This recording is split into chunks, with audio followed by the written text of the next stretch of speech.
Hi students, myself S S Singh. Welcome to my new video. आज हम आपके लिए लेकर आए हैं NCERT क्लास 10th का chapter Nelson Mandela long walk to freedom from book first flight written by Nelson Mandela. अगर आप मेरे चैनल पर नए हैं तो चैनल को सब्सक्राइब ज़रूर करें और साथ ही बेल आइकन के बटन को ज़रूर दबाएं ताकि जब भी मैं नया वीडियो अपलोड करूं तो आपको उसकी जानकारी मिल सके। Let's start the lesson.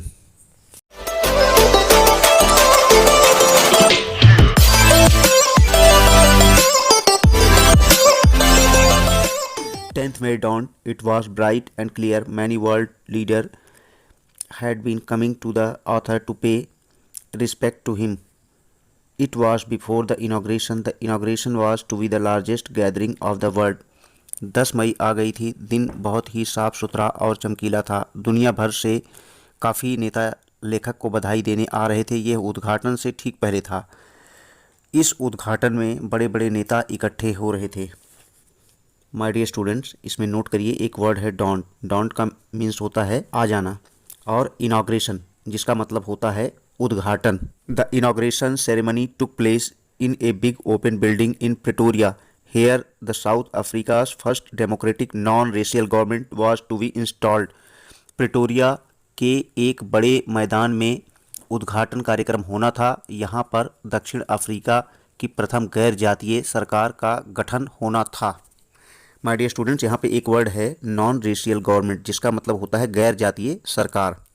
On that day the author was in the company of his daughter Zenani. Mr de Klerk was first sworn as second deputy president. Then Thabo Mbeki was sworn in as first deputy president. It was the author's turn then.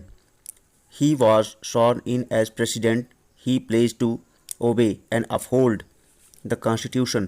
He also pledged to devote himself to the well-being of the people.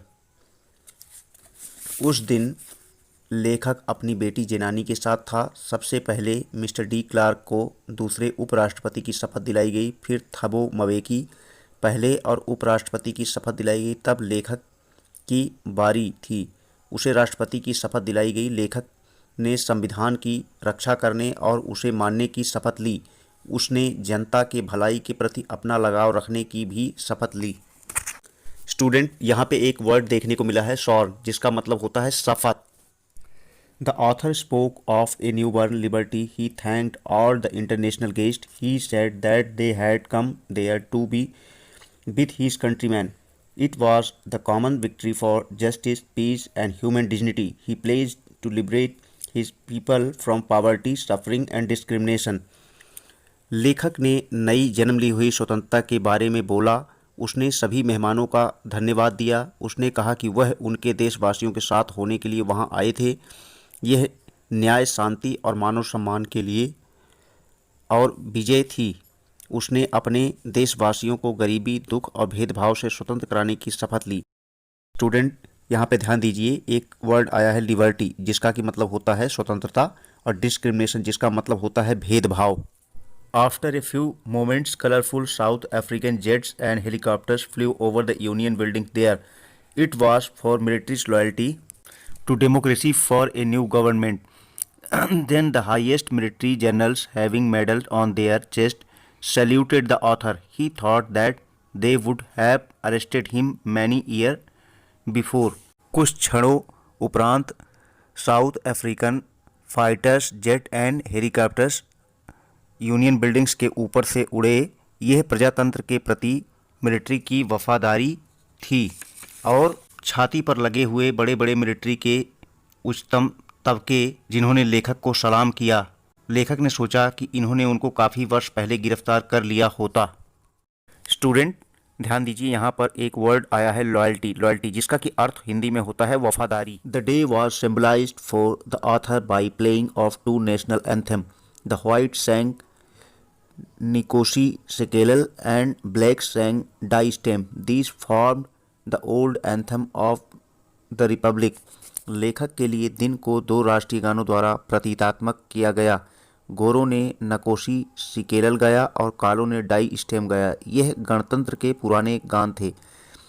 Students यहाँ पे ध्यान दीजिए, एक word है सिम्बोलाइज्ड, जिसका मतलब होता है हिंदी में प्रतीकात्मक। On that day of the inauguration, the author thought of history. In the first decade, the South African people had patched up their differences with other black-skinned people. They had built a system of superiority also. It was the basis of harshest society. This system had now stood overturned. Now it was the system that recognized the right and freedom of all people. उद्घाटन के उस दिन लेखक ने इतिहास के बारे में सोचा। पहले दशक में दक्षिणी अफ्रीका के व्यक्तियों ने अन्य काले व्यक्तियों के साथ अपने भेदभाव समाप्त कर लिए थे। उन्होंने अपनी श्रेष्ठता के सिस्टम को भी बना लिया था। यह सर्वाधिक सख्त समाजों का आधार था। अब यह व्यवस्था समाप्त हो गई थी। अब यह व्यवस्था थी कि सभी व्यक्तियों के अधिकारों और स्वतंत्रता को पहचानती थी। माय डियर स्टूडेंट, यहाँ पे दो वर्ड मीनिंग्स आई हैं। हार्शेस्ट सोसाइटी, जिसका कि मतलब होता है सख्त समाज, और स्टूड ओवरटर्न्ड। स्टूड ओवरटर्न्ड का मीन्स यहाँ पे जो है इस पैराग्राफ में उसका मतलब है कि लगभग ख़त्म हो जाना, या लगभग कह लीजिए कि समाप्त हो जाना किसी भी पुरानी व्यवस्था का। This auspicious day came after the sacrifices of thousand of people. The author thought of himself the sum of all those people. He was painted that he could not thank them. हजारों व्यक्तियों की कुर्बानियों के पश्चात यह शुभ दिन आया था। लेखक ने स्वयं को उन सभी व्यक्तियों का निचोड़ माना। उसे कष्ट था कि वह उनका धन्यवाद नहीं कर सकता था। स्टूडेंट्स, यहाँ पे एक वर्ड है ऑस्पिशियस डे, जिसका कि अर्थ होता है शुभ दिन।